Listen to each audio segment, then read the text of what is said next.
Transform this to this. Hello, my name's Hayward. I'm one of the head bakers here at The Big Bakes, and today I'm going to be showing you how to make this monster cake in 4 easy steps. So for this recipe, I have 4 6-inch sponges, which have baked. Just going to get them out of the oven. I'm going to let these cool, and then we're going to move on to stacking and decorating. Okay, so once our buttercream is ready, we are going to add some colour. I'm choosing a blue and purple mix.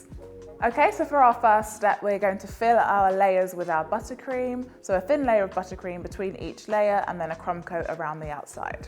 So now our cake is filled, we've done a crumb coat around the outside so we can move on to the next step.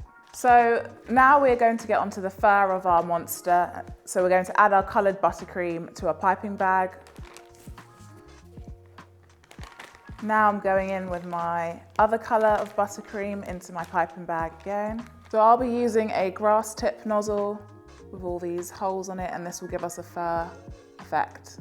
So now we're moving on to the fur of our monster. So we've got our buttercream in the bag with the nozzle attached, and we're just going to squeeze and pull up.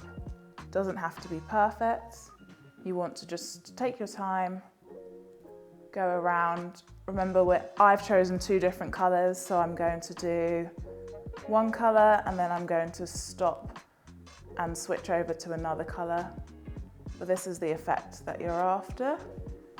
So you're holding the nozzle close to the cake, squeezing and then lifting up. So now we are going to make our fondant facial features for our monster. So I'm going to start by making the eyes, or one eye in this case. To do that, I've got some white fondant that I'm going to roll into a ball. I'm then going to flatten it slightly because I want the eye to be quite large and sort of the focal point. So that's the base of my eye. I'm then going to go in with some blue. So this is going to be the iris part, or the pigmented part of the eye. So I'm going to roll out some blue fondant. You want to make sure you're constantly moving it around so it doesn't stick to your surface. Out a circle. So I'm going to go around with the tip of my small sharp knife, not cutting all the way through, just to create some lines. So to make my eyelid, I'm going to cut a straight line along the base of the fondant that we just rolled out, and then I'm going to curve it into sort of a semicircle, and that's going to sit on top of the eye. So for the horns, again, you can choose whatever colour horns you would like, and you're rolling your fondant in your hand. If it's easier to roll it on a surface, you can do that as well. And then you just want to taper one end, so you're applying more pressure to one end, and that's going to give it a sort of a pointed tip, like so. Then going to curve them in slightly, gives it quite a cool look.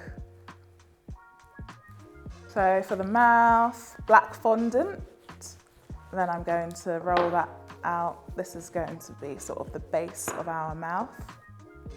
Again, we're then going to add some teeth, cut sort of triangles if we need to.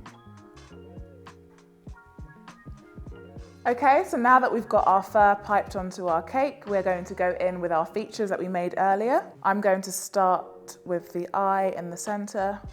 I'm going to place our horns in. I'm doing mine slightly off to the side.